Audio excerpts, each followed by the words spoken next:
Today we're talking about what mattered in June 2022. I'm Ryan McCarty. Welcome to the channel. Let's jump right in.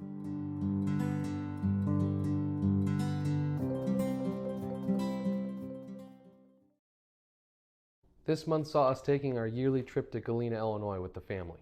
Rain loves the water, and Ryder got his first big pool experience from the safety of his new baby raft. We stayed at a lovely cabin and got some family-friendly board games to the table. Always a highlight in my book. If you're interested, always looking for new players. Mom and Dad are super excited for Rain to finally decide it was time to finish that potty training. Thanks for your cooperation, kid. Couldn't have done it without you.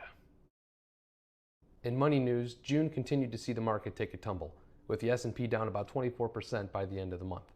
Your 401k might be feeling like a 201k at this point, but there's no reason to be discouraged. You can take advantage of the situation with a few simple moves. Number 1. Amp up your 401k savings. If you can find it in your budget, with gas prices being what they are. Let's try to get your 401k contributions up 1 to 2%. The markets are falling. You want to be buying.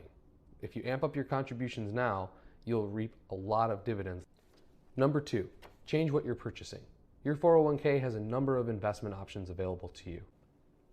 Equities, or stocks, present an enormous opportunity for you over bond funds right now, due to the rising interest rate environment that we find ourselves in.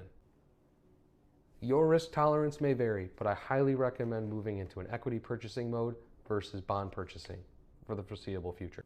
Number 3, rebalance. In 2022, there's just no place to hide. All asset classes have taken a hit, with cash being king, even with the higher inflation. That said, the equity positions or stock positions in your 401k have likely taken a harder hit than your fixed income or bond side.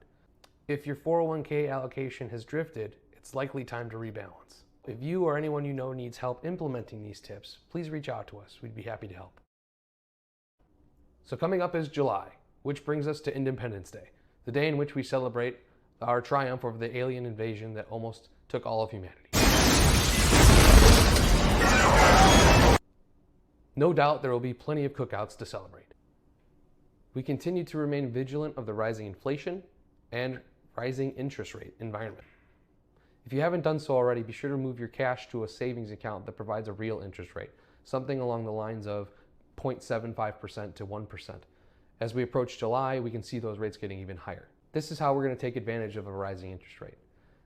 Likewise, your credit card interest rates are going to increase as well. If you have balances, let's make sure to pay them off every month. Let's pay ourselves before we pay a bank. Later in July, we'll see the release of the GDP numbers. In the first quarter, we saw a downward trend. If we see a downward trend for the second quarter as well, most will believe that we're in a recession. Equally important to the announcement of GDP numbers and recession talks is the fact that Stranger Things Season 4 will conclude on July 1st. The wife and I are very excited. Thank you all for watching this month. If we can help you or a friend with your financial matters, please feel free to let us know.